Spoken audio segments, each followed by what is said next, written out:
Okay everyone, step right up. All of you across the internet, humans, cyborgs, AIs, geeks, tinkerers, sysadmins and lovers of everything self-hosted, the moment has arrived. Welcome to Ed and Stefano Unleashed. Hello Nice. Stefano, how Hello. are you doing? I really like that intro. That's the first time I've heard it, just so everybody knows. Yeah, I was thinking about that this morning and I thought, yeah, let's do a kind of like a showmaster intro, you know, sounding like the old-fashioned circus people. Yeah, I like it. No, I that's great. thought that'd be pretty cool. So yeah, for everyone watching, this is a new show that Stefano and I are going to be doing every month, yeah? Yep. And, you know, should we tell them how we came up with the name, Stefano? Sure, yeah. So I was we were talking amongst each other and like exchanging ideas, and I was kind of joking around saying that, you need to keep Ed on a tight leash because he's known as a jokester. I'm sure you guys have seen all his videos. He jokes around way too much. He's not serious at all. And so I was saying you need to keep him on a tight leash. Then I came back to that and said, no, I want to be unleashed. And then suddenly, like, thought, there's an Unraid license called Unleashed. And I thought, wow, that's just marketing genius. Yeah. And so we're stuck with that name now. Sorry about that, Stefano. But no, I think it's perfect. It just they just sometimes the world just writes its own script and you just got to follow along with it. So yeah, it's perfect. So anyway, the first episode we're doing is going to be pre-recorded, but we are planning on switching to live, where we want you guys out there to basically join in with the show, and you better join in with chats and super chats, that kind of thing. So we really hope you guys become a part of the show, and it becomes a pretty cool kind of chill out, techie, self-hosting Unraid place to hang out. We can all laugh together, cry together, bleed together. Yep, and you guys can rib both me and Stefano over our kind of stupid mistakes that we'll probably make, our bad setups on our servers and all that kind of thing. But audience participation is the key. We really, really want to encourage you guys to join in. The shows are going to be the first Saturday of every month. Yes. And we are planning the next show to be live. We weren't going to let you guys kind of join in quite yet because I'm scared my microphone will cut off or something. So this is our kind of dry run. So it will be really fun to have you guys join in. So anyway, for people who may be watching this, who have never seen any Unraid videos before, they haven't seen my Space Invader 1 channel, they haven't seen Stefano's channel. Do you think we should say who we are, Stefano? Yeah, may as well, just in case. Yeah. So I'll let you go first. Right. So my name is Stefano Partita. I'm from SPX Labs. I've been making homelab content for about 10 years in total. Actually, I just hit my 10-year anniversary congratulations, last year. Man. Thank you. And so for a long time, I've been using Unraid. I'm pretty familiar with Unraid. I've got like 3 Unraid servers. And so I've just been a part of the community for a long time. And it's good to like kind of now be a part of Unraid itself and create content for Unraid versus on my own channel. And it's pretty cool. And Ed, you have a similar story, right? Yeah, similar story. I actually started using Unraid in about 2012. Yeah. There's a swap over for a Buffalo link station that kind of went a bit horribly wrong. To be quite honest, I didn't use it for very long, about 6 months, and then I kind of drifted into kind of like USB hard drives, storing it on various workstations here, there, and everywhere. But then I kind of got interested in Unraid again when Docker and VMs hit the scene in Unraid 6. I looked at it then, and there was just no turning back. It kind of brought back the fun from, I'm a bit older than you, Stefano, but my first computers were kind of things like Commodore 64, Atari, Amiga, and things like that. And those days were so fun. And Unraid has kind of brought back those same feelings. Like as soon as I started, using VMs and stuff, it was like that same excitement that I used to have as a child using computers. And that's one of the reasons I love Unraid. Is it's more than just an operating system. It's kind of, I don't know. It's just easy. It's so simple. Yeah, I mean, like, because like it was funny. I was at the point at a crossroads forever ago, and I was like really upset with how Windows was handling their updates, which it's partially my fault because I was so new to servers and I was still learning and stuff. But I felt like every time there was an update, something would break. And I was just getting so sick of it. And I had finally gotten to the That's point still where the it's like, same today, isn't it, with Windows? it feels like it. It certainly does. But I don't use Windows servers to any capacity to like actually know like how that works out, right? And so I wanted to switch to Linux, but I didn't know anything about Bash or like Shell. I didn't know like how to script or any of that stuff. So I was like terrified, and I was especially terrified of the command line because I had grown up using the UI on Windows. But and I want to say I started off looking at Debian or Ubuntu or maybe both. And then right along that time, I had saw Unraid, and it was like around 2012 as well. And or actually, I think for me it would have been 2014, somewhere around there. It doesn't matter. And I was like, wow, this is like way more simple, and it does exactly what I need. And oh wait, hey, lifetime license? Yeah, sign me up. So, do you actually use like a Linux desktop operating system at all in your home lab currently? Technically, no. So because I use a Mac or Apple products, I guess, Yeah. for anything serious related. Well, I'm on Windows right now streaming, but I use my Mac for interfacing between my Linux operating systems as well as my Windows world, I guess. But no, I don't use like a Linux workstation. So currently. so you're an Apple guy. I hope you haven't spent $1,000 on an Apple monitor stand, have you, Stefano? You haven't been Not yet. into that yet. No, that's Nope. good. There is hope for you then. Yeah. No, I must say I'm using a Mac laptop myself now. Yeah. And it's nice because like everything's integrated that I need. Like I don't have to go. Well, so I guess Linux for subsystem is now included with Windows, but it used to not be that way, and now it's too late. I've learned the Mac ecosystem. I've been with it for so long now that I don't like SSH is just there, and a lot of the Linux command tools are just there. And if you need additional stuff, you can use Sublime or wget to wget everything or whatever, install whatever you need. So have you heard of that? I can't remember what the operating system's called. It's another ARM operating system, Linux distro that is currently running on some Apple Silicon. I believe it runs on my M3 Mac. Like, as we are not live, I'm going to quickly have a look. Okay. No, I haven't heard of anything like that. I would love to. I don't even need to look. I can remember. It's called Ashanti Linux. Ashanti. Let me double check that. Yeah, now you've piqued my curiosity, sir. I think I typed it in wrong because I'm looking at a person.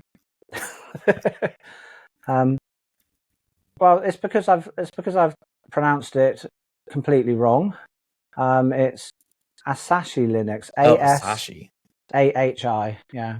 So I haven't tried it out yet. I know a couple of people who have, but I haven't actually got to try it out yet because I don't believe it works on M3 CPUs fully.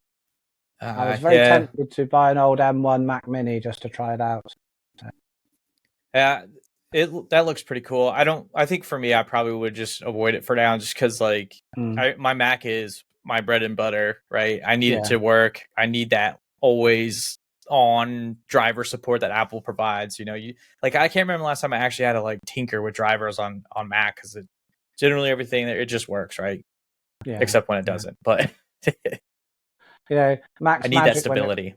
Mac's magic when it works, but it's like the devil when it doesn't. Yeah. But thankfully, it's very stable, like 99% of the time. At least for me, I don't really tinker with the operating system too much. I just use it as more of a terminal to touch other things or like use web apps. So yeah. Are you on an Apple laptop or desktop or? I actually just switched to an Apple Mac Mini, so I have the new M4 Mini. Oh, nice. And oh my gosh, it's like it's not crazy expensive. It's ridiculously powerful. It's got a 10 gig onboard option, and I love it. So happy they're with very reasonable price, the Mac Minis. You know, it's like quite amazing you can get them for that kind of price. And Yeah. Especially when you compare them.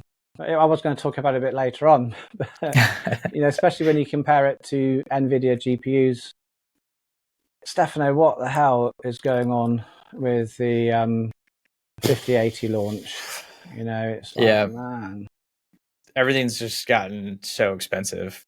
I mean, and I remember, like, I feel like when I was a kid, I remember graphics cards being about $350. I was like, this is unaffordable. Like, who can buy this stuff? It's so expensive. And now it's like $1,000 for a 5080 that was probably $600 to $700, in 2010, 2014 ish. Yeah, it's just yeah, it's crazy. It's been the same old story. Let's be honest. No one could actually buy one. I thought, I'm going to buy a 5080. I'm going to test it out with pass through. It'll make a great video. And as soon as it was released in the UK, I was there, kind of refreshing page. I thought, I've got one. It's in the basket. I paid. I thought, brilliant. And it said, like, do you want 2-day shipping? I thought, hell yeah. Yeah. I'll have it by Tuesday, whatever it was. Like, I thought, yeah, great. So, but you didn't get yours, right? Is that you? No, I didn't. Didn't you have trouble? Didn't get it. So it came to Tuesday, the day it was meant to be delivered, and I said to Vanessa, I'm so excited. If you hear the doorbell ringing, make sure you answer it in case I don't hear. I don't want them leaving like a 5080 on the doorstep. A porch pirate. You're standing in the window, just looking through the blinds all day.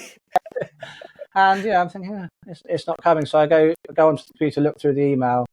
I'm not going to say the company I bought it from, but I wasn't very happy with them.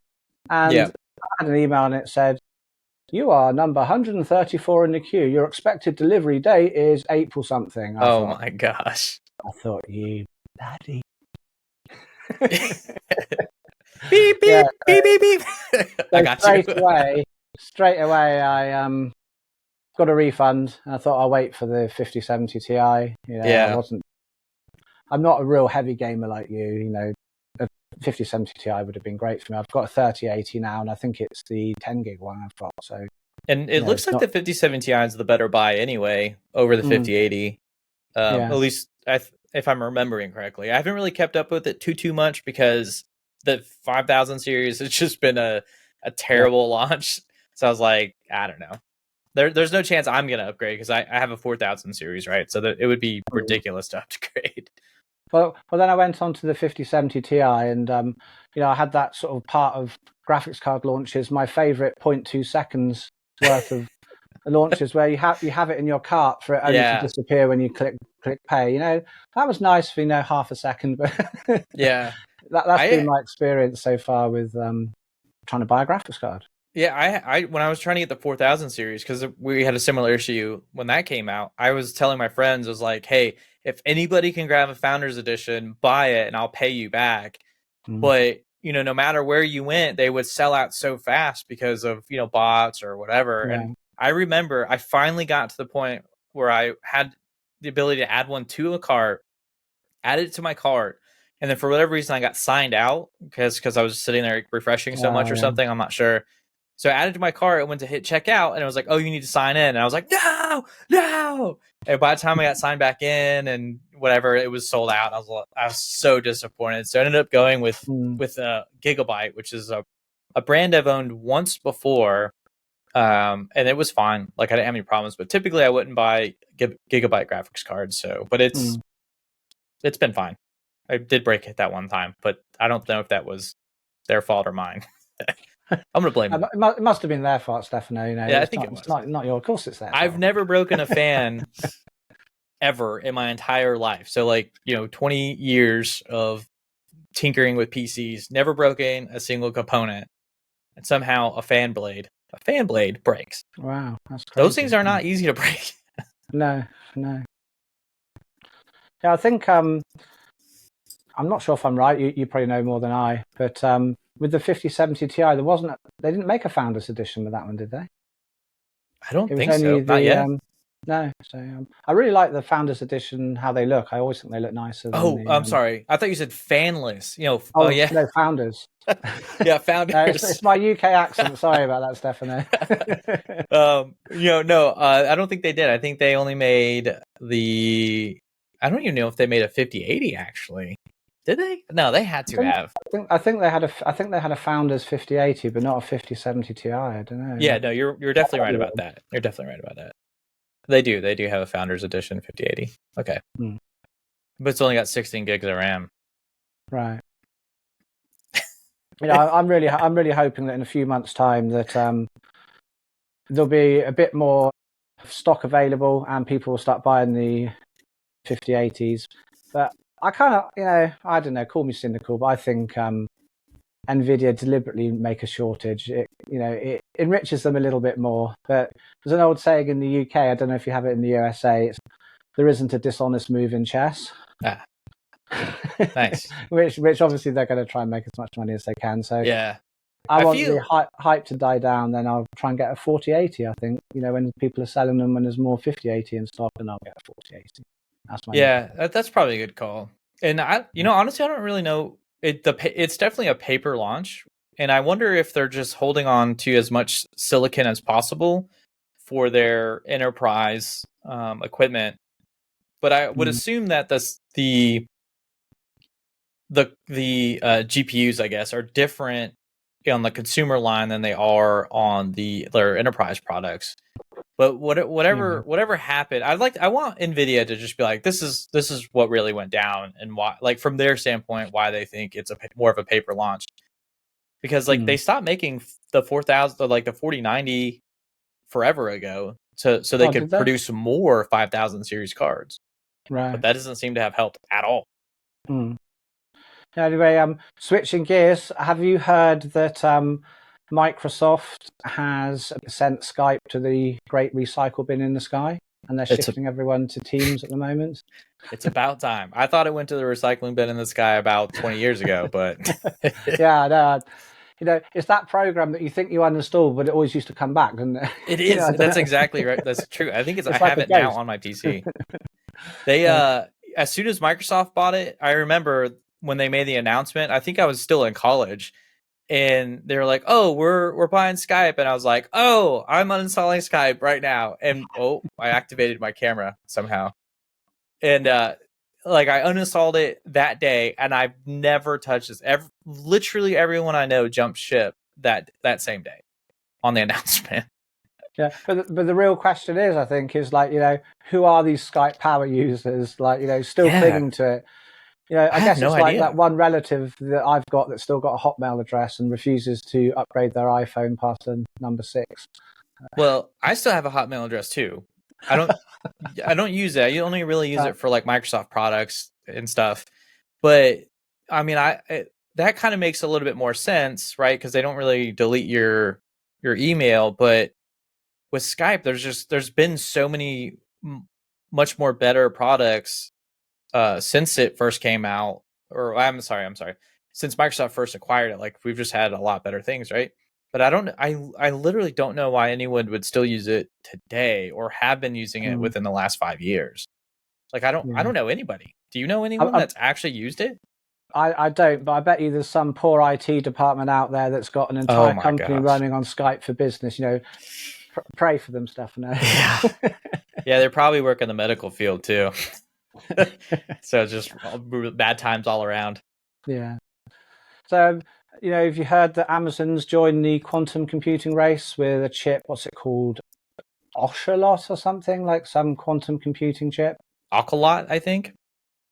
Is that how you pronounce it? Yeah, I'm not sure. That's how I would say it. People kind in of the like comments chocolat. Probably. Yeah. Yeah. Another named after a cat. I think AI chips. They like kind of. Oh. Like Intel had, what was it? The Puma AI chip. It seems they like. I think the tech industry likes cats all around. Like we had Leopard with Apple and things like that with operating systems. I mean, they make for good names. They're like fast creatures, and they like idle. They're kind of like CPUs when you think about it. They're exciting to be around. They purr. So do you think that now Amazon's in the quantum game, it's going to speed up my Prime deliveries, or? I hope so. I don't think so. So actually, speaking of Prime delivery, I actually had to cancel my Amazon Prime when I moved to Alabama. I don't know what it is about this area. We have an Amazon distribution center very, very close by. Packages, they say 2 days, and sometimes it'll be a week or not delivered at all. I don't know what's the problem, but for over a year now, I have not got a single package in 2 days. So maybe their quantum computer can help figure that out. I doubt it, but I've just totally given up on it. At least if you don't get it faster, maybe they'll be able to give you an accurate estimated time of when it's going to be delivered. Yeah, maybe they'll be able to do that with like what do you call those, like atomic clocks? Use like an atomic clock or something, so it's like pinpoint accurate. Also, I think Microsoft have made some kind of new quantum computing chip. I think I think the Amazon one. Now I don't know much about quantum computing at all. I don't really know anything about it, but it's all theoretical. I believe they freeze it down to something like 0.5 Kelvin, which is like, I think it's colder than space, to make all of the molecules in that area not actually move, and they pump all of the air out. That's why they're in those kind of cylinder things. Yeah. Because anything can disrupt the quantum field. Mm-hmm. And so I think the Amazon chips are trying to kind of overcome that in a traditional way. But these Microsoft ones, I think they're called like Merora chip or something. The Microsoft ones. I think it's after an Italian guy who discovered special quantum particle. Theoretically, I think it was in about 1938. It was a long time ago. And an interesting thing about him is he actually, going off topic a bit here, but he boarded a boat with all of his paperwork, and he had like various theories, and he often said that he didn't think his theories were good enough or important enough to publish. Apparently, he got on a boat, and I'm not sure where he was going. I think it might have been from Italy to Sicily. I'm not sure. And he never came off the other side, apparently. And no idea is it why. Majorana? Is that the one you're talking about? Yeah, I think so. Yeah, I'm probably pronouncing it totally wrong. Yeah. Well, I mean, I don't know. Majorana is what I would say. So knowing Microsoft, they'll rename it in like a week anyway, and they'll rename it again and rebrand it again. So they'll probably end up calling it Azure or something. But apparently it works totally differently. They're kind of taking the problem in a different way with the interference, and I think they've got 8 octlets working, and octlets. So they say it's going to become more of an engineering problem than a scientific problem. So they think that it might be kind of 3 to 5 years before there is a useful quantum computer. So I don't know if you've heard this. I don't remember where I heard this from, and I could just be totally spewing misinformation and lies right now, but I'm gonna say it anyway. But I had heard that like with our current just regular CPUs, like the actual lanes have gotten so small due to like nano manufacturing or whatever, that like they're having trouble keeping the electrons inside the lanes, and they're like kind of. I've actually heard that, yeah, like because they're getting so thin or something. Yeah. So excuse me. I wonder if quantum CPUs have the same issues. I would imagine similar issues. I think it is. Now, people who actually know about this are probably going to like correct me in the comments, and please do. But I think the problem with quantum computers is you have to observe, because it can be either like, in a normal computer it's 1 or 0. Quantum, It can be kind of anywhere in between as well, and it can exist in 2 separate states at the same time. And so they have to actually be able to observe that and look at it with something. And so I think the kind of electron beams or something they're looking at it with, that can disrupt the state. Yeah, because if you observe something, you are inherently changing the state of it, right? Yeah, so that's the kind of problem. But yeah, that's how I understand it. I'm sure it's probably wrong. I mean, I'm not a physicist either, so I assume like maybe we'll have like quarks CPUs in the future because electrons are too big, so we'll move to something even lower down. Changing the subject a bit, yeah. Oh wait, actually, I don't know how badly you're going to change the subject. not sort of related, but NVIDIA actually just dropped their new ARM CPU like 20 hours ago. Oh, no. Or announced it like 20 hours ago. Oh. Or like a benchmark was leaked or something like that. No, that's what it was. A benchmark was leaked on Geekbench. And right now it's running very poorly. So kind of related, but not really. I was excited until he said it's running poorly. But... Well, I mean, we don't really. I feel like I don't have enough information. So, what is poorly, right? Like, it could be. It depends on what you're comparing it to, I suppose. Because it could be really good. It could run better than like an Intel 14700K for all we know. Yeah. That's not hard to do because I found terrible. I was shocked when I switched to Apple Silicon how quickly it could render my videos. Like I was.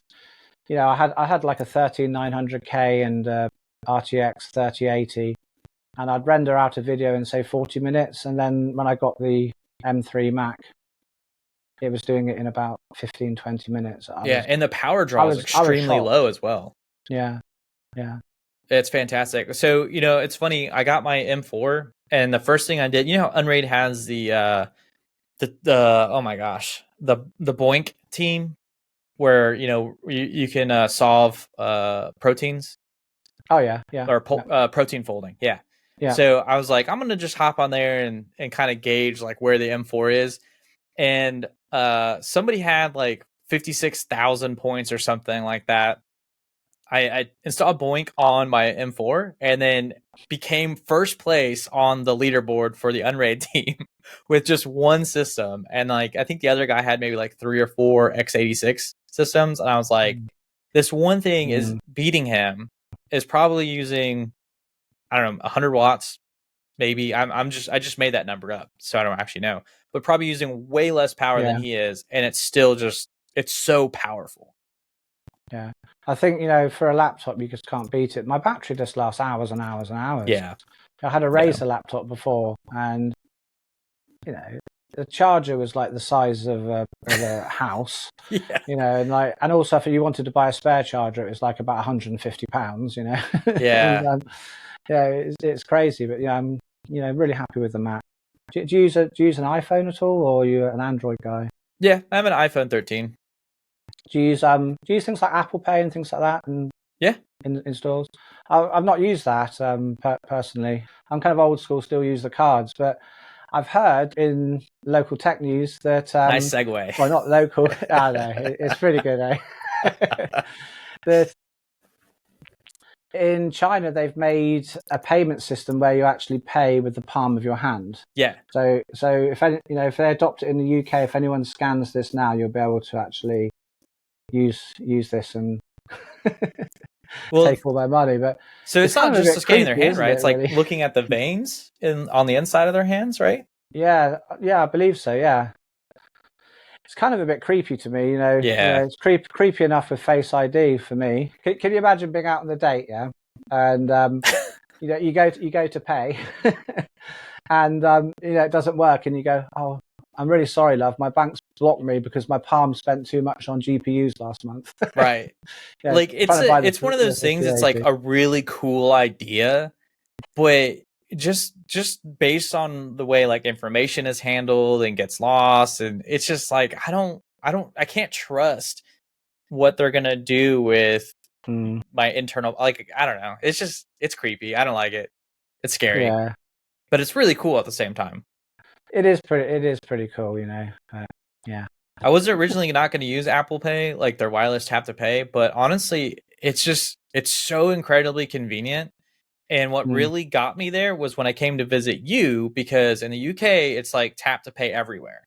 Yeah. And so that's what really got me on the kick to use it. Because originally I was still just handing my card out.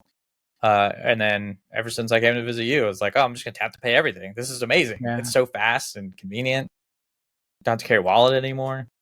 I'm looking forward to when I can come and visit you and see your home lab. Yeah. That would be great. So, what are you kind of running in the home lab at the moment? Anything interesting? Honestly, I don't think so. Or personally, I don't think maybe it's interesting, but I'm also using it every day, right? Obviously, I have like 3 Unraid servers right now. One is my primary server that we do everything with. We have a backup that's almost a clone of the primary one, and then I have a test one, PNAS, as you're familiar with, and then this is the newest one. It's called ANAS, and it's actually one of the oldest servers I've ever owned. It's like since like 2010, I think I've had this thing. Oh wow! And it was back when I was like mining Bitcoin and hosting Bitcoin nodes and things like that.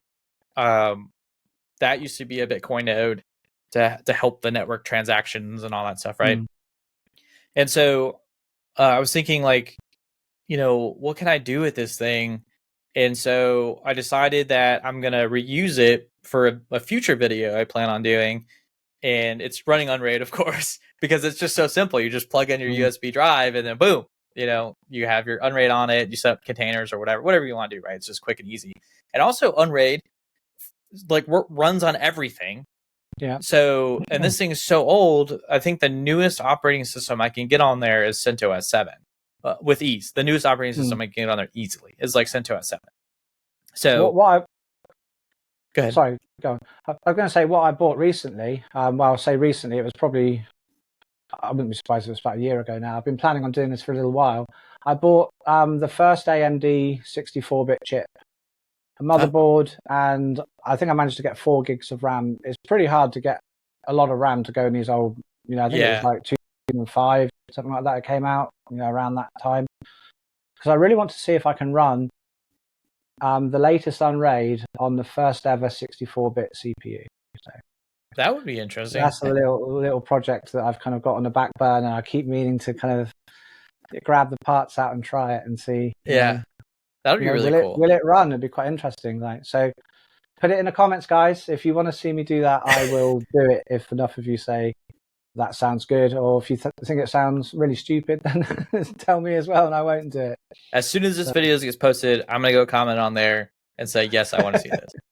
I like old tech is so interesting to run these days because it's not that the philosophy has changed, but like the hardware has just changed a lot over the years. And so like this thing, I'm surprised at how responsive and quick it is, even though it's like 15 years old.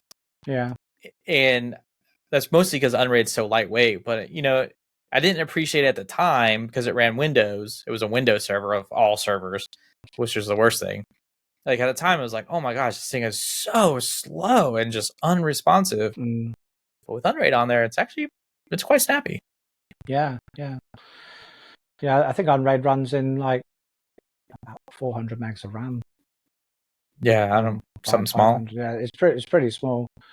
So I've been messing around. Have you ever heard of something called Bezel at all? Bezel? Yeah.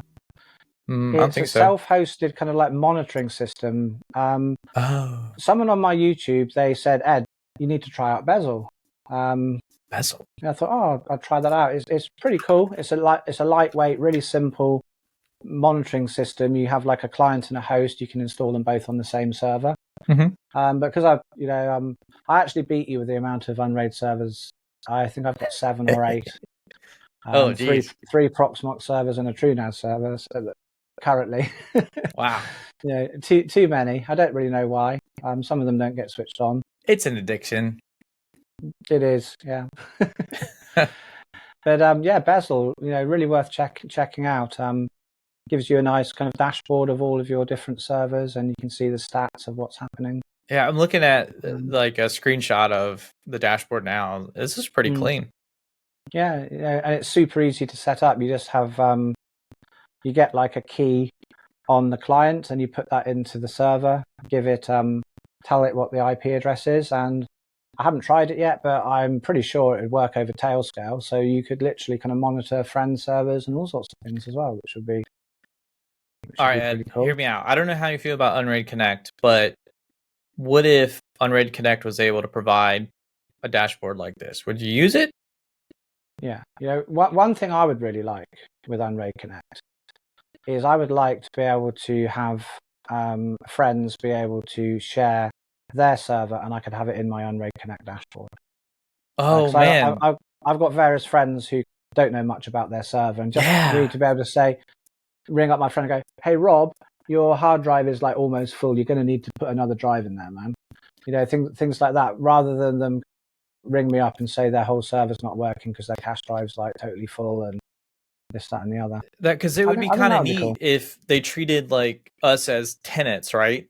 And so you could link multiple tenant accounts together. So then you could also apply RBAC, role-based access, or whatever its RBAC is, like, and have different roles. And so, you know, you would be able to touch other people's, or look at other people's systems or other people's PNASs, and then be able to monitor them and understand like how they're running, but also you could assign multiple. Yeah, I think that's a pretty good idea you got going on there. If they could somehow make it more, I'm going to say enterprise-like, but that's not really what I mean, but like kind of goes like enterprise-like features. Maybe that's something they could like look at doing in the future. Yeah, you know, maybe like Unraid, because like Unraid for Business would be really cool if they can get to that point. Because I'm going to have to cough. Because I don't know where the mute button is. I think it will cut my microphone off if I press it, and I'm too scared to do that. I've been wanting to cough for ages, so that's got that out of the way. You've done a good job holding it in. So, what's your opinion on? I know I'm kind of swapping around because I'm just thinking of Unraid. Yeah, the Unraid roadmap, and like, you know, obviously I've got a bit of an inside scoop on some things on the Unraid roadmap, and I'm sure no one will mind me saying that we're going to be upgrading to a newer kernel soon, which will be kernel 6.12. Okay. That being the last kernel that will actually read riser FS disks, as it was actually stripped out in 6.13. But 6.12, I believe, is the latest LTS kernel. But I am kind of getting to what I want to say, kind of, is that will have full support for Intel Battlemage GPUs. And I wondered what your opinion is on Intel CPUs. I've not actually used them except iGPUs. Have you ever used them for like, you know, what are they like for gaming and things like that? Because their price is really good, isn't it? Oh, you mean the Intel GPU? Oh, sorry. Yeah, the Intel actual GPUs, like their new ones, Battlemage. I think it's their latest ones. Yeah, you're right. The what are they like? The last time I looked at trying to actually buy one, I could not find anywhere to buy one because they were either sold out or like it was sketchy. But it looks like, you know, for I think it's like $250, you could still get 60 FPS at 1440p if I'm remembering correct. It depends on the game and the settings, but generally, you know, 1440p max settings, you can still hit around 60 FPS, and that's for $250. That's not a bad deal. I don't think. I think that's great. How much are the what do you call it? The AMD, I think it's the 7800. They're about $400, aren't they? I don't know off the top of my head. I'm still looking at I'm trying to find a B580 for sale right now. Right. So I'm on locally, it's sold out. Like I can't even buy a B580 if I wanted to. And it's $250. And would you say 7800X? Yeah, 7800 XT, or I think. The reason I'm asking about that one is I believe it's pretty much the identical GPU that's in the PS5. Oh, really? I didn't know that. I'd just be interested to know how much that is. So you can get one from XFX for three. Oh, sorry, that's the wrong one. I can't get one of those. Not for sale. I'll check Amazon.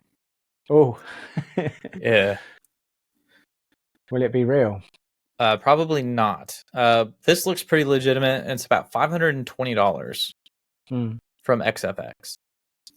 Yeah, so it's probably about £450. Yeah, so it's quite a lot more than the Intel GPUs. The Intel GPUs seem really competitively Yeah, I think priced. they look competitively priced for me. I should actually start doing research now because my kid has a laptop with a 6700 mobile CPU and a 1060 mobile GPU in it. And I mean that's so old, and it's starting to finally show its age as he's starting to play more graphically demanding games. And so I should probably look at one of these seriously look at one of these Intel CPUs, because it would be a really easy way to save some some real money and get him something more modern. But also, I mean, he's 8, right? He doesn't need something crazy. So I should look at that. I think I'm gonna look at that. I'm glad you brought that up. Yeah, with laptop GPUs, like my brother's like been speaking to me this morning actually before we got on, saying, "Oh, I want to get a new laptop. I've seen this new Razer laptop that's got a 4090 in it." And I'm trying to explain to him, it's not a 4090. It's probably running off 120 watts. Yeah. So, it might say 4090, but it's never going to have the 4090 performance. And it's like, this laptop's about £3,000, which is like 4,000 US probably. I'm saying that just don't do it. Yeah, so I have a gaming laptop, but it was so, at the time it was like just so cheap, and it wasn't even for me, right? Like we just had it. But I'm like a very staunch do not buy gaming laptops person. Everyone I know that has ended up buying one has severely regretted it because they either die early due to heat, they don't get anywhere near the performance they want. You literally can't have them unplugged from the wall because they die within minutes, even if you're not gaming, like if you're just generally browsing. And, it kind of goes back to what we were talking about earlier with silicon, like when I have a laptop, I want it to be mobile first. I want to have good battery life first. And a gaming laptop does none of those things well at all that I've ever seen. 100% agree. Yeah. Sorry everyone, we keep talking about Apple laptops, but I was shocked that I could play a game on it when I first got it. I had Apple stuff years ago. I probably kind of pivoted away from Apple in about 2018. And I was shocked when I came back to it how good the Apple Silicon is, that I could actually play one of my kind of favorite little games I like playing. It's not super graphically intensive, is Stray. I'm not sure if you ever played it. It's the cat game, right? I haven't played it. Cat game. I kind of like that. It's quite relaxing. See, tech people do like cats. So yeah, I was shocked it would actually play a game, and it didn't get too hot, and the battery didn't run out after 20 minutes of playing it. I don't know. Plugged into the wall. So I don't know if I told you this or if we've talked about this before, but when I was coming to visit you, I actually had an M2. No, I'm sorry, an M1 Pro, and I played this very old game now called Rome Total War, and I played the entire flight from Detroit to one of your major airports. The name I can't recall. London? No, not London. It's like the actual airport name. Oh, Heathrow? Yeah, Heathrow. Yeah. We flew into there, and I played the entire time. Now, granted, I did have an external battery connected to it as well, but still, like, between the onboard battery and then the external battery I had, I played the entire flight. And it was great. Well, at least, I haven't played the Rome Total War, but I'm saying, at least like when you're flying, you couldn't be playing online and getting like wiped out by other players. So you probably had quite a good time playing it. I did. It was great. I mean, it's compact enough. It doesn't generate a lot of heat, so it was comfortable. I like the screen is bright and colorful. I mean, it was a overall like a great gaming experience, even though that's not what the laptop is for. But I didn't know what else to do with 12 hours of my life while sitting on a plane, not being able to move or do anything. So it seemed like the right call. Yeah, where do you, Stefano, get your hard drives and things from over in the States? When you buy a hard drive, do you ever buy like refurbished? You got any kind of favorite store? What kind of things do you get? Normally I just get my hard drives from Best Buy. So they sell these Easy Store external drives that you can buy, and they come in like I think you can get them up to 20 terabytes now, and they're very expensive usually. But for some reason, Best Buy does these like crazy sales where you can get them insanely cheap. So I've just been buying those drives because they're basically enterprise drives that are maybe missing some features. But for what I use hard drives for, just mass storage, like I don't really care about what features they have so long as they're like CMR and so long as they work, right? And even if I avoid the warranty by removing them from the shelves, because I get them so cheap, as long as they last like 5 to 6 years, they're easy and cheap to replace. And I don't have to worry about not being able to exchange them warranty wise, right? But recently enough, funnily, I've actually been looking at buying refurbished drives from like server part deals or online. But then, right as I had made the decision to go buy new drives, it's like Seagate. There's like all these like fake hard drives, or maybe not fake, counterfeit hard drives, like popping up in the used market, and I'm like, oh, whoa. I was looking at buying Seagate, and now I don't know if I can trust it. Yeah, exactly. Like they're selling hard drives for new, and they've got hundreds or even thousands of hours on. Apparently, some of them. Yeah. But as well, like with the Best Buy thing, like you were saying about shucking the drives. I've got a question to ask you about that. Do you still have to kind of like do the thing to the pins on the hard drives when you shuck a drive? Oh yeah, you're talking about the 3.3 volt issue. Yeah, do you still have to do that, or is that not a thing anymore? I think it still is a thing, but I haven't run into any problems with the hardware I have. Everything I have seems to support the pins in their default configuration, so I don't have to put Captain tape or electrical tape, whatever they call it, over the pins or remove the pin. So I've been very lucky, but that is definitely a potential problem for some people. Like if they're using like really old power supplies, maybe. Yeah. You know what I was going to say about the kind of Best Buy drives? We have like an electronics store. I think it's called Curry's over here, and other places. I'm not sure which stores it is, but I have heard that people have like shucked drives, and then they've put like a 1 terabyte in, and they've taken it back to the store and said, "Oh, actually, I kind of don't want this anymore." And then they're put back on the shelves, and then some poor sucker goes and like thinks they're getting a 20 terabyte external drive, and it's got like a kind of 8-year-old 1 terabyte drive inside. Yeah, I'm that's not sure actually if that happens over for you guys as well or not. Yeah, that's a very real problem, and that's actually what kind of was pushing me to start looking at buying refurbished drives. And the internet's pretty big about, or at least in the United States, about buying refurbished from serverpartsdeals.com or something like that. Right. And but Best Buy, they I feel like I'm about to shill so hard right now. They're not paying me to say this. Is Best Buy just an electronics store, or is it kind of like Walmart and does everything?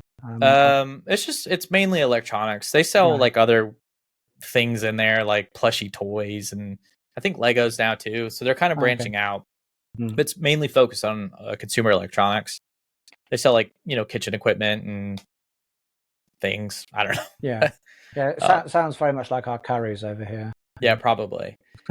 But anyway, so like I was looking at buying refurbished drives because I was fearful of that. And again, Best Buy's not like paying me to say this, or I'm not affiliated with them or anything like that. But they have a pretty good return policy. Like, so if I did ever run a situation where I shucked a drive and it turns out that it has like a 1 terabyte drive, and I try to buy a 20 terabyte version, honestly, anytime I've ever returned anything, they're just like, they look at it and they're like, yeah, it looks like the thing that is pictured on the box, and they just return it. And so it's very simple. So I'm not actually too worried about getting scammed with Best Buy, getting scammed buying things from Best Buy, because they have a pretty good return policy or exchange policy too. So it's not too big of a deal, but it's a lot different when you're buying online. Yeah, buying online. Like I know someone who kind of bought some NVMe drives off Amazon. This is probably 18 months ago. Okay. It's quite a long time ago now. I bought some NVMEs. They came through. They were a company. They bought them. They needed X amount, and they opened them, and inside there was just a piece of cardboard. So what had happened is they were just fake, and obviously they'd made the box weigh exactly the same amount as what an NVMe would. Oh, and they rung Amazon, sent them back, and Amazon sent them some more, and they were exactly the same. So what I said to them, I said, like, before you open the next lot, you need to video opening them, because they're not going to believe you saying, oh, there's another load of empty boxes, but the serial number is the same on all of them. And I've actually got that video somewhere of them opening it. It's kind of scary that we have to do that these days, like record ourselves opening the whole process. It's like it shouldn't be like this at all. Counterfeit things are becoming a very big issue. And speaking of which, so USB drives. Oh man, I wish I had it. Give me 1 second. You could talk about counterfeit USB or USB problems real quick. I'll be right back. Yeah, so there's a big problem with counterfeit USB drives on Amazon. there's a lot of counterfeit ones coming out of China. They're being sold by often third-party sellers. Maybe even Amazon themselves get, caught by it sometimes, and you might get counterfeit SanDisk sold from Amazon directly. Like I was saying, these NVMEs were from Amazon direct. So Right. obviously with those, like someone is like, "Hey boss, I've got a real great deal on this pallet of NVMEs," thinking like, and then was like all the hero for a day until later on his boss goes, that real good value pallet of NVMEs, they were all fake. Yeah. But That's yeah, terrible. the SanDisk, I tend to stay away from SanDisk now because so many times they don't have a proper grid on it. So no proper grid, they won't work with your Unraid server. Right. And it's, I'm finding it's these, I'm not sure about yourself, Stefano, these kind of like triple packs of really cheap, like 3 in a pack for like kind of $9.99. You think, it seems very, very cheap. But a lot of times, apparently, they just kind of like clone the firmware and it has the same grid or no grid at all. Yeah. But I also heard as well, I think that I think about 2018, they did actually change on some of their drives the actual controller they use. I can't really speak too much to that because like the most newest USB drive I bought was from Samsung because I actually switched brands as well away from SanDisk. So today I still buy if I had to buy one, I would look at Transcend or Samsung. But I think Samsung may have similar issues with cloned UUIDs and such. Yeah, I found Samsung really good personally. Okay. I will always buy Samsung. They're a little bit more expensive. Yeah, they are. It's like $25, but I always get the solid metal ones, the bars. I love those. Because I just don't think they're counterfeited so much. It's the cheaper ones and more well-known ones I think are counterfeited more. But my SanDisk, this SanDisk one, I probably won't be able to get the focus on camera, but it's completely fallen apart, right? But it's also 15 years old, and it still works great as it. Because at one point, SanDisk was the go-to brand. Yep, and 100%. they made really good USB devices, SD cards, but you can't trust them anymore. Didn't whatever they did is bad. Did they get bought by someone once? Because didn't they used to have really good like SSD hard drives, and then they got bought by someone? Did they get bought by Western Digital? I think they did. Was it? Yeah, I think you're right. Yeah, Western Digital buys. Yeah, I think they did. That auto completed for me. That would make sense why they've gone down in 2016. Yeah. So that kind of makes sense because I think around 2016 is when I decided to not buy Western Digital. SanDisk anymore either. But I think I changed my focus.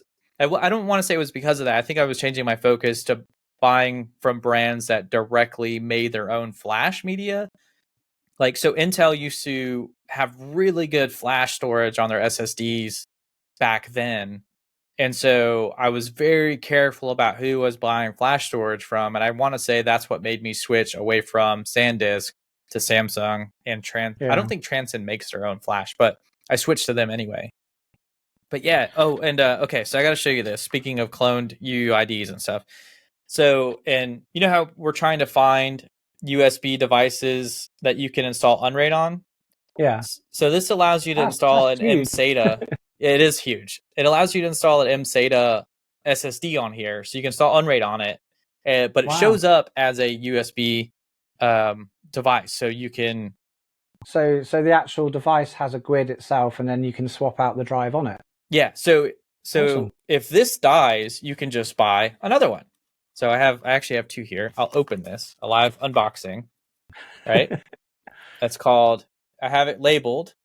I think it's called B listed, which is blacklisted, right?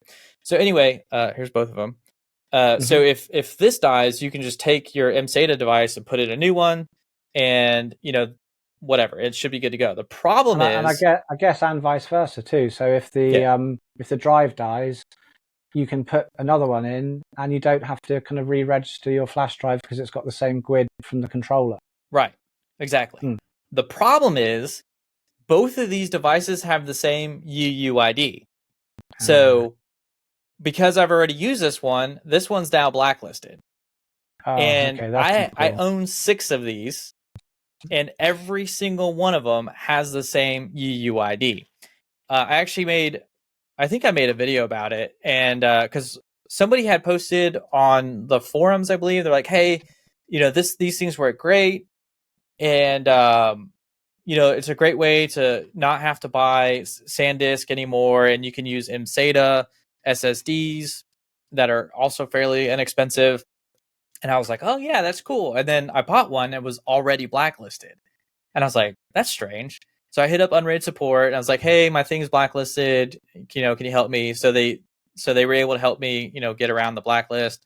And then I don't remember what happened, but for some reason or another, it turns out when I got my second one, it too was also blacklisted.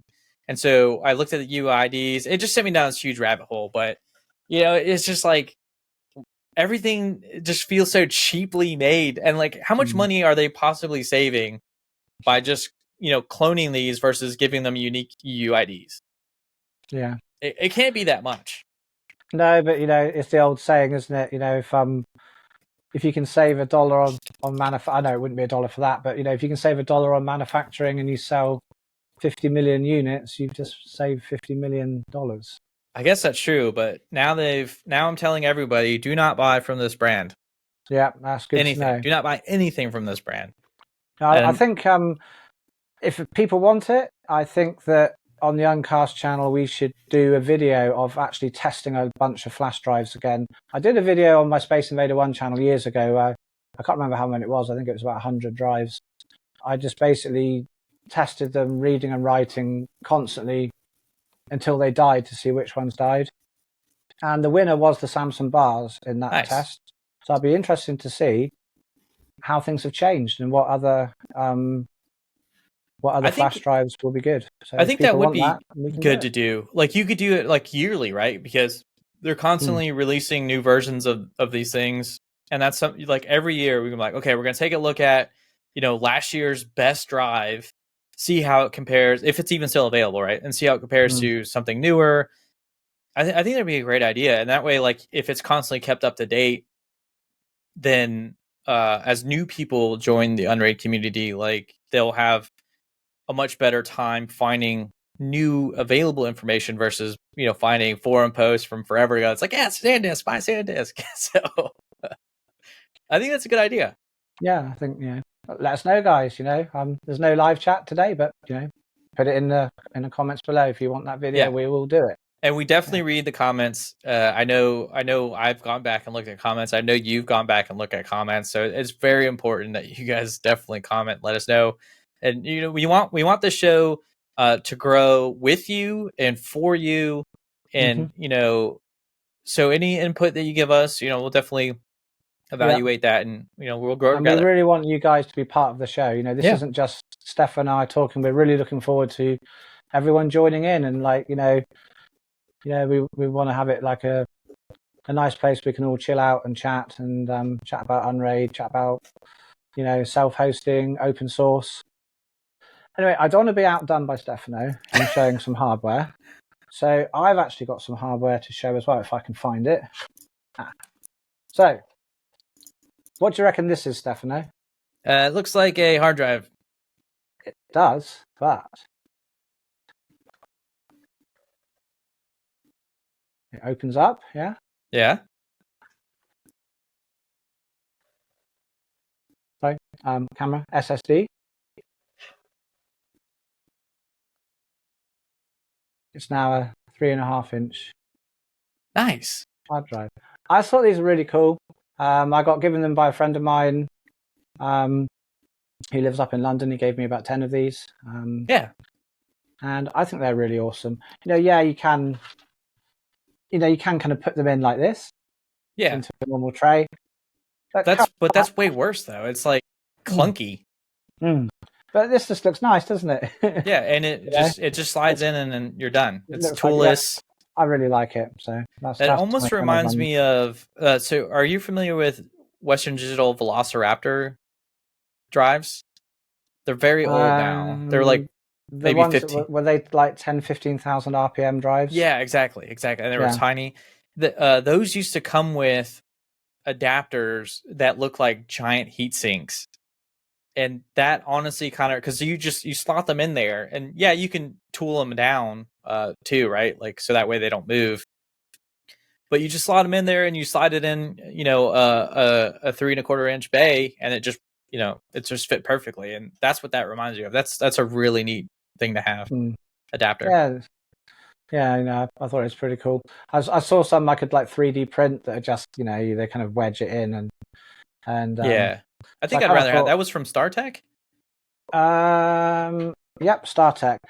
I'm gonna look into that. I think they're quite expensive. They're in between $20 and $30 each, but I was lucky I got these free. Yeah. I mean, it's not terrible. I think a lot of adapters are fairly expensive these days. It's not terrible, but because I have been thinking about, I have all of my bays are 3.25 inch for drives, right? Yeah. And so there's not really an easy or good, or what I would consider a good solution for putting in 2.5-inch drives. So I'm going to look into something like that. Maybe I'll do something with SSDs in the future. Yeah. It's, a nice little device, I think. Yeah. So, you know what? Speaking of devices, something that should exist that doesn't exist, right? So I don't know about your home setup, but I have my streaming and gaming PC in front of me, and also my Mac, and I have to switch between devices with like a USB switch, right? mm-hmm. Did you notice that there's no USB switch that just gives you like one video in and one video out, and more than like 2 USB ports? Like, I'm talking like I want at least 6 USB-A type A ports, right? Because I have headphones, microphone, keyboard, mouse, camera. And so 2 USB ports isn't enough, but nobody makes a KVM switch that has more than like 2 USB ports. They give you USB-C and a lot of other options. It's like, I don't want to put a hub on my adapter, on my KVM switch. Like, can you just give me more USB ports? But all the KVM manufacturers are so focused on giving you like 10,000 outputs so you can have 30,000 monitors attached to your like 2 computers. It's like, who wants that? There's no way there's that many people out there that want 4 screens coming out of their one KVM switch. Yeah, as well. Another thing that I find, I've never found one of these, is we've all seen like USB switches, where you share USB devices, not like a full KVM with a screen. But have you ever seen a Thunderbolt switch? No, not yet. So I can have a Thunderbolt, share a Thunderbolt things with 2 different computers and just switch it over. I would love that. Yeah, you can only get that in USB-C. But and then the USB-C ones are, and I would argue, are not good, because they try to give you extra features that I personally don't want. Someone may want them, but like, why can't I just get a USB switch, a Thunderbolt, preferably one that's Thunderbolt 4, or well, Thunderbolt really, that also has a USB hub built into it, and not with just 1 or 2 USB Type A ports, but one with at least 4, ideally 6, also has USB Type C or Thunderbolt on it as well. Why doesn't that exist? I know it would be expensive, but there's definitely a market for it, because if you look at docks, they're like $500-$600, and people buy those up like candy. Yeah, for sure. Sorry, I'm a little tirade. I'm a little upset about it. Don't worry. I feel your pain, Stefano. I do feel your pain, man. Thank you. There's nothing worse than, knowing a good product and it doesn't even exist, Yeah. But, it's not as bad as if you kind of go to bed and you dreamt that you had one, and then you woke up and found that you didn't, and then you couldn't even buy one. That would be more sad. That's equally as bad as dreaming that you've wrecked your WRX STI in your dreams. Oh, I've got one of my lights deciding to flash. I'm going to have to turn it off, everyone, this one, so I'm very sorry. Well, hopefully everyone can still see me with that light off. Yep, you look the same. No changes from my end. I don't look more young and handsome. You've always looked young and handsome to me. Anyways, anyway, switching from kind of hardware and stuff, let's talk of kind of like a container showdown kind of thing, yeah? Okay, yep. Let's think of like Plex and Jellyfin. Right. What do you think the pros and cons of each are, in your opinion?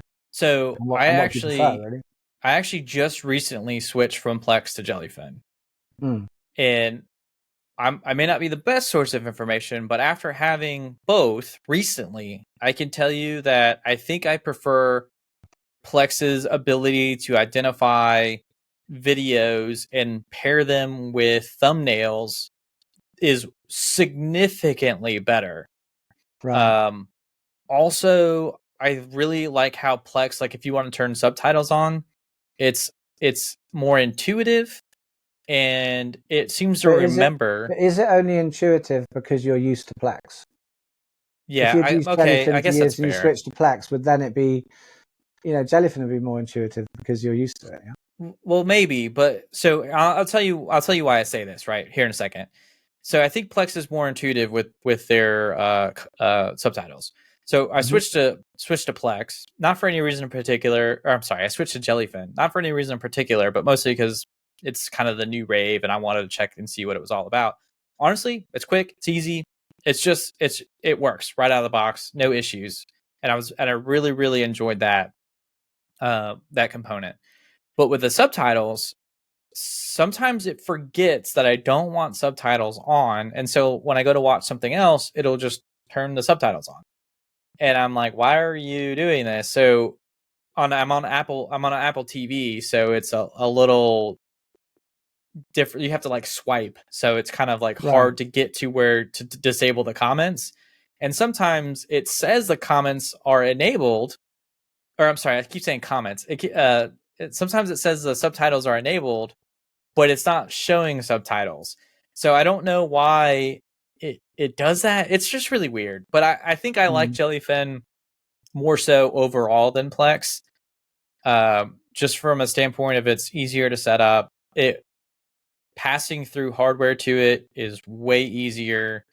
And I don't know, I like the interface. It's a lot less cluttered. I don't know, I like it.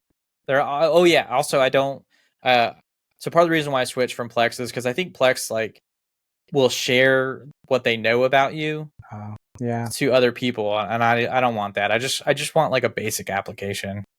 Yeah, exactly. Like, Plex has some great, I'm not a Plex user. I've never used Plex for probably longer than a week or two.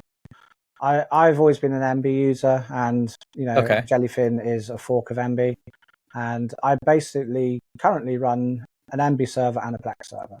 Okay. But Plex has some nice features. I remember during COVID, it had the feature where you can share watching a movie with someone else at the same time. And there was nothing like that on MB. I think Jellyfin have added that now, and they added it shortly after. That's really nice. I've always kind of thought, Plex has all the features, but the good thing about Jellyfin, I guess, is it doesn't shake you down for a subscription. Yeah. And isn't so? I don't know if this is true, but if you want hardware acceleration with Plex, you have to have their you license, have to have right? their Plex pass, yeah. Okay. Yeah, so which so I want to say I was about to finally buy a lifetime license with Plex, and then I was like, well, I don't really like that you're scraping my data for whatever reason. And also, I appreciate that you're trying to give me free TV, but I just don't want it. And I don't think you can disable it. I really hate that, how it's got their own kind of shows and things on there. And Yeah. when I do, remote support sessions for people, and I see Plex, I think, I would just really not like that. I only want my own things. It annoys me enough on my NVIDIA Shield where 2/3 of the screen on sort of the modern updates now on it are just kind of like adverts for like Disney Plus and kind of like, NVIDIA kind of like, game this, that, and the other. And, used to be like the screen real estate was yours, and then more and more updates on the NVIDIA Shield. It seems like just more and more things are adverts for like Netflix. And and I'll tell you another thing. I don't know if you ever had an NVIDIA Shield, and you other guys out there, I don't use Netflix on my NVIDIA Shield, but damn, it's got a button on the remote control. And so many times I'll be lying in bed watching a show with Vanessa, and I've got the controller next to me there. And I will just knock onto it. And the only button I'll ever knock is the Netflix button. And then Netflix, and it has their silly tune saying, do you want to sign up? Yeah. Okay. Really, really is one of my bugbears. So. I have to bring this up. because it's also about remotes for Apple TV. I wish I had mine right with me right now. I kind of want to run and grab it, but it's fine. So let's pretend that this is the Apple TV remote and all your buttons are here. It's perfect, right? Well, for some stupid reason where you would naturally grab the remote like this or like this, they have a button on the side of the remote that is like, I guess it's like their Siri button, which I've just always disabled for the last 10 years. And every time I go to pick up the remote or like I lean on it or whatever, it activates and it just totally breaks whatever you're watching or doing. And it's like, why did they do this? Why? And Apple just, they have the most insane engineering sometimes, like with their mouse, how you have to flip it upside down to charge it. Why in 2025, why didn't you just make it wirelessly charged? Why? Everything else you have wirelessly charges. And we're back on Apple. Stop it, Ed. You keep doing this. We need to come away from the dark side and go back into the light. Okay, well, so back to Plex, right? Yeah, I know. I think I completely agree with you. And MB, I think the reason why it never caught on for me was I just didn't like the UI. It was a little clunky. It has great features, like it has great features. There's one that Windows used to have, like DLNA or something like that, or maybe it wasn't a Windows feature. I think it was DLNA. Like DLNA is great. It makes streaming to anything super simple. But again, I've never had a need to use that personally. But yeah, I can see why a lot of people would like it. Yeah, I would say it's a very niche, like any reason that you could come up with a very niche. But anyway, it's just always been kind of clunky from my experience. But I haven't used it in like 10 years, so it's probably changed a lot since then. But Jellyfin is right now is almost perfect. It's very clean, very simple. It needs some work with thumbnails, but aside from that, I have absolutely zero complaints. Yeah, I think it's absolutely awesome. I do love Jellyfin. Yeah. Didn't fully switch to Jellyfin because I share my MB server with my sister, and I really just, you're gonna laugh. She lives 3 hours away. To me, that's like going to the moon and back. Like I know you guys in the States, you'll drive 3 hours to go to a bar. Yeah, true. Do you know what I mean? Like every day I do that. That's the other side of the country for me. Yeah. And I think I really just can't switch to that, to have to drive to her house and install the Jellyfin app for her. Because I'd rather drive to her house and do that than try and talk to her how to do it over the phone. Yeah. It would be quicker to drive there and back and take the 6 hours, and get very frustrated with her. I'm very patient with non-family members when it comes to helping with tech, but when it's kind of family members and I'm trying to help them, for some reason my patience is very, very short. I don't know why. I think a lot of people are the same way. I don't know what it is. It's because they're family and you can treat them however you want, right? Well, I think let's move on to kind of the last section of the podcast, I reckon. I want to chat a bit about AI and your thoughts on AI, Stefano. And I don't know if you've seen any of the things in the news lately about lawyers and AI. Have you heard anything about that? Yeah, and it's kind of scary. I don't know how you could. So if I got information, if I was a lawyer and I got information from somebody else who claimed to be a lawyer, and I mean, there's a certain level of trust when you're talking from professional, right? But I would still at least look at the information given to me and try to ensure it's accurate. Let's step back a minute, because I don't, we know about it, right? But maybe the audience don't. So basically, guys, there have been various cases where lawyers have gone into court and they're citing cases that are AI hallucinations. Right. So they're very lazy lawyers. Yep. And they've kind of done all their research with AI, and AI will never just like not answer a question. It will never say, "I'm really sorry, I don't know that." It will just like, if it doesn't know it, it will just make it up. Yeah, it fabricates results. It's so weird. But, can you imagine like seeing in the court, like, imagine explaining to the judge, "I'm sorry, Your Honor, my AI made that up." Yeah, and that's what that one guy did. He's like, "Well, I didn't know because it was the AI made it up." And it's like, but you didn't even like try and he tried to pass it off as his own research too, I think. Or one of the cases, he tried to pass it off as like his own research and was like, I, did all this, and turns out it was actually AI and it was fake, and I didn't do due diligence and make sure that the information was correct before presenting it to a court case. Like that's crazy. To me, that just doesn't make sense. That's super lazy, like you said. Yeah, absolutely insane. And have you heard there's a company called, I think it's called Teleperformance or something, and they have now made what's called an AI accent neutralizer. I think this is really kind of dystopian myself. Yeah. What it is that they've designed it for call centers overseas, like in India. And so what the call centers do is they use AI to neutralize accents. Yeah. Why do I feel this would just go horribly wrong? I don't know. If I was like I'm Indian, I would probably refuse to actually have that change my voice. Like, I never have trouble really understanding different accents, and I think it's, personally, I kind of think it's quite bad. Yeah, it's definitely interesting. Company, I don't know how I feel about it. It's a bit kind of insulting, really. Like if someone wanted to change my British accent to sound, like French or Spanish or something. Yeah. I would never change you, Ed. I appreciate you for who you are. Thank you, Stefano. Even if you've been unleashed. And I think you should be leashed, but still. Yeah, I will break any leash. I'll chew through any leash you put on me, I tell you. Yeah. Yeah. What makes me more scared about this technology is it's going to land in the hands of spam call centers, not support centers. And so inevitably what's going to happen is now these attacks are going to be more sophisticated because of AI. You are so right. My God. I didn't.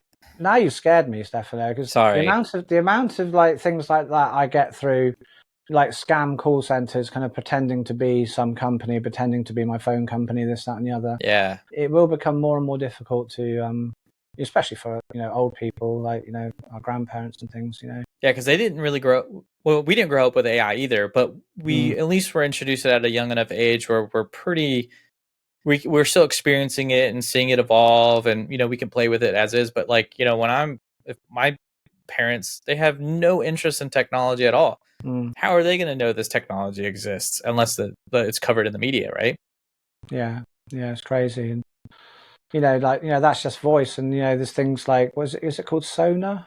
I think so. It's OpenAI's like text to video creation software, and that's been released in the UK recently. I think you guys have had it in the States for a while, but it's causing a bit of a stir over here, and various kind of lawsuits. Yeah, and AI voice is actually getting to a point now where it's very smooth.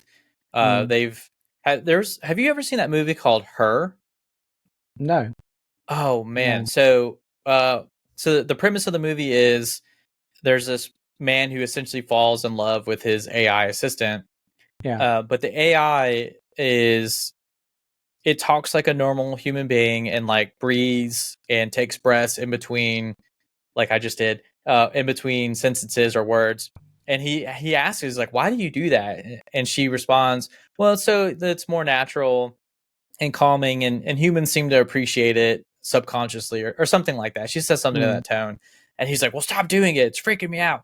Well, the AI systems now are almost getting to that point. And I want to say Google Live, their Live Gemini, it'll take little pauses and breaks when it's speaking, and it sounds really natural. It's not quite perfect, but it's starting to sound really natural. If you're hard of hearing or over the phone where maybe the communication or the signal's not as strong, it'll totally pass 100%.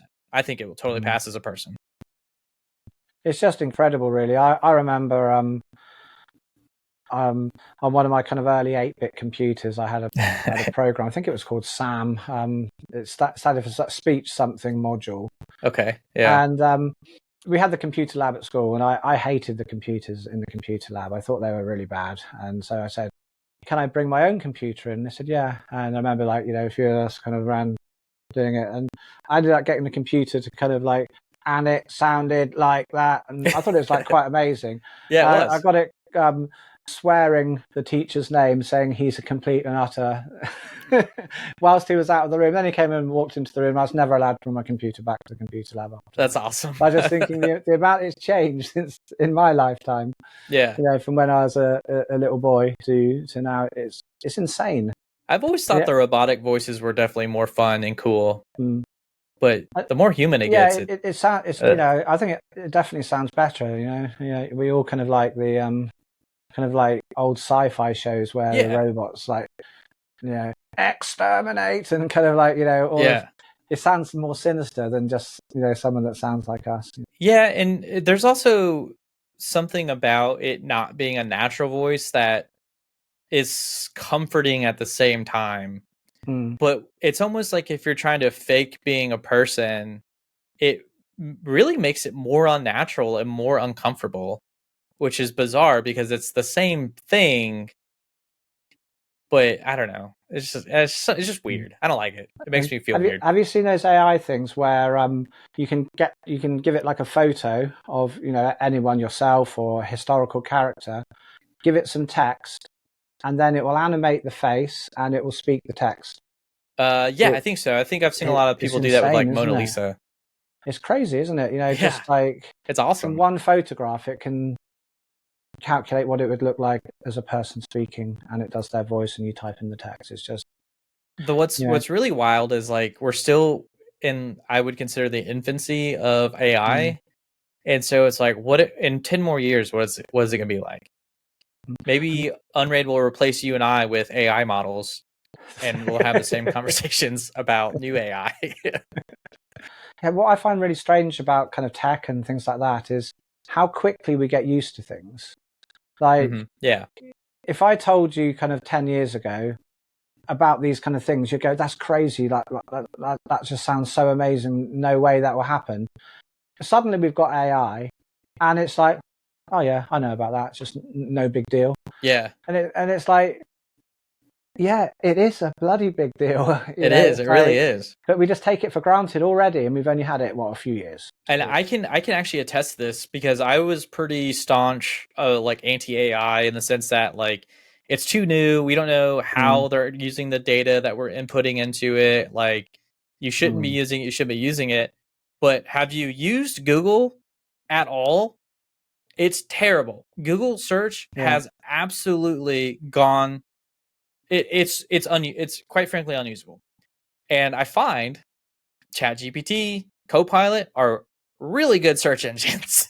Yeah. And yeah, they may not be accurate, but when they are accurate, it's extremely helpful. And if they're not accurate, it can help you find the information you need much more quickly than a Google search can. And it's weird that Google is now, it's just terrible. It's absolutely terrible. I think the biggest kind of challenge in AI at the moment is security. Oh yeah. I think as AI help if I could speak. I think as AI models grow, so does their attack vectors, don't they? There's more attack surface as they grow. I don't think anyone's an expert in AI security.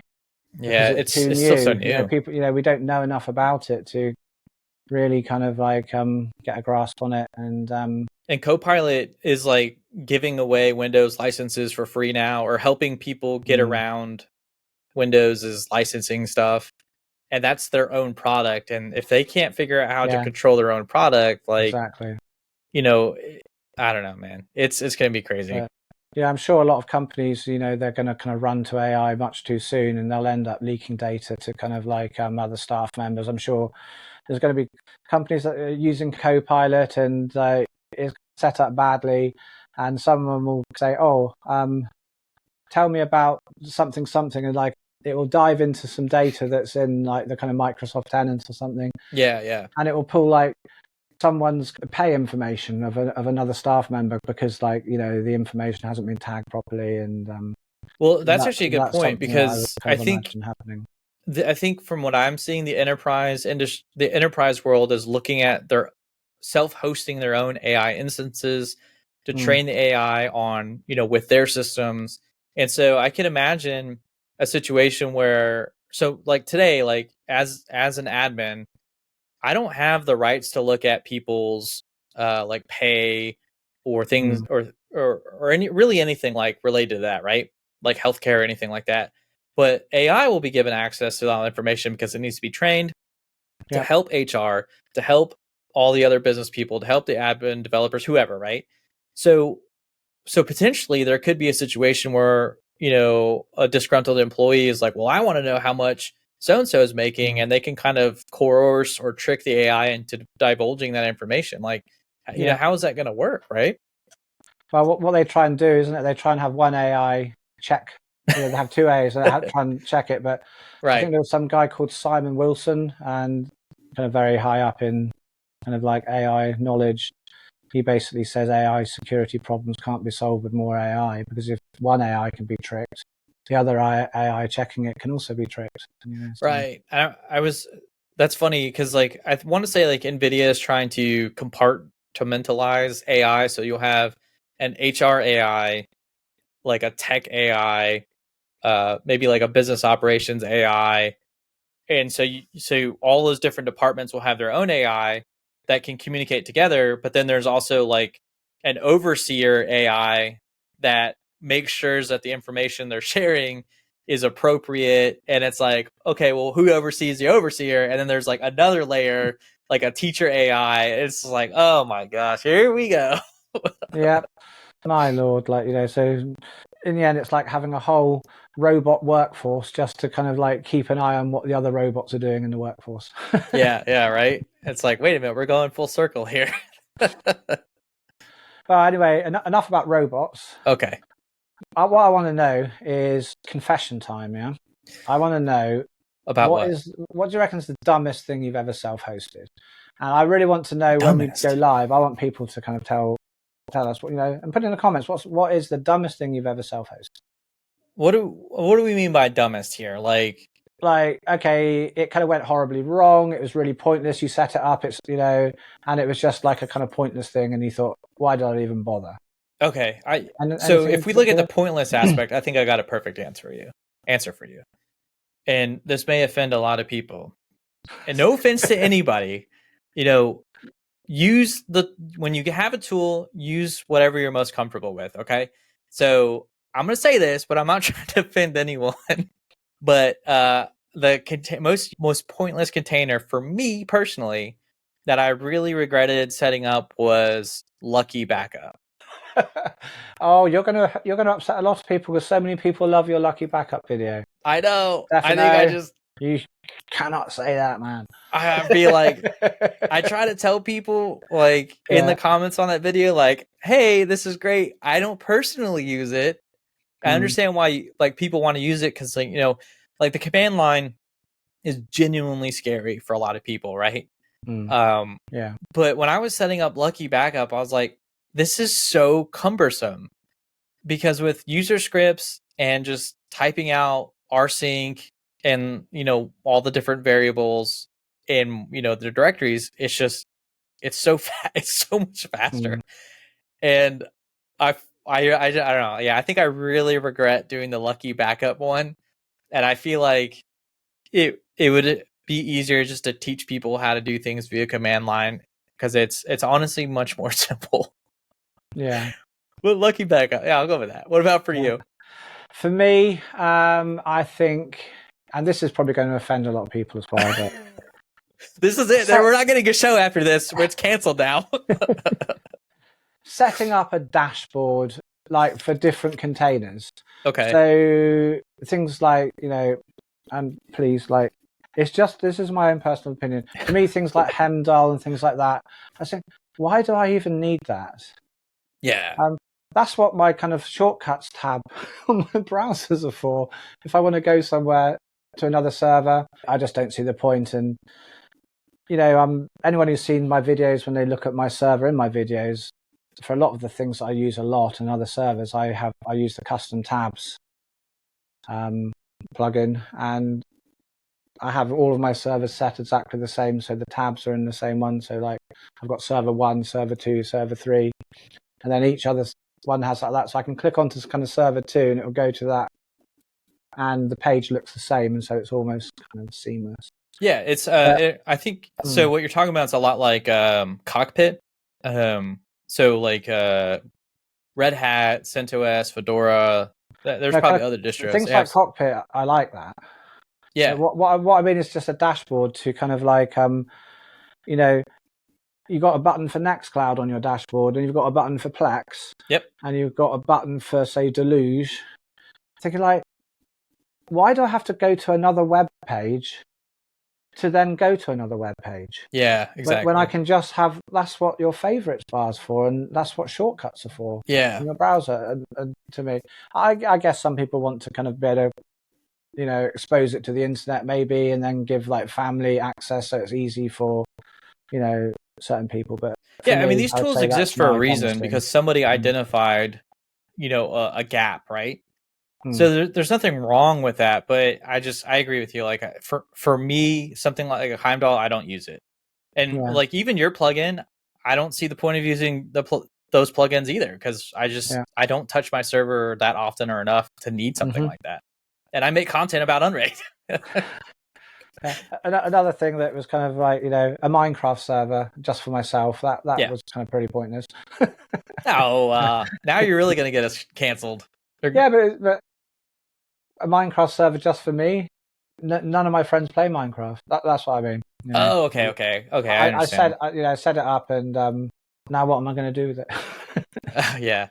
So it's funny that you bring up Minecraft servers. So Pterodactyl. I guess I have two. Can I have two entries? Is that okay? Go on. Yeah. All right. We'll let you have two. Pterodactyl. It is the upfront cost of getting Pterodactyl set up just to run a Minecraft server or one other gaming server is insane. There's nothing wrong with Pterodactyl. On principle, perfect. Great tool. It should exist. It has a place. But for me at home, there is no way in hell. I went to try and set it up one time, and I was looking at the documentation and looking at the container. It's just kind of like looking back and forth, and I just said, nope, not doing this. Absolutely not doing this. Kudos to anyone who actually got it set up and working. I think actually there is a YouTuber. Oh my gosh, I can't remember his name. Ibracorp. Ibracorp has a great video on it.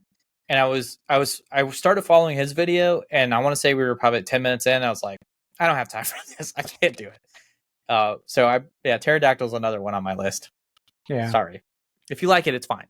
It's just not for me.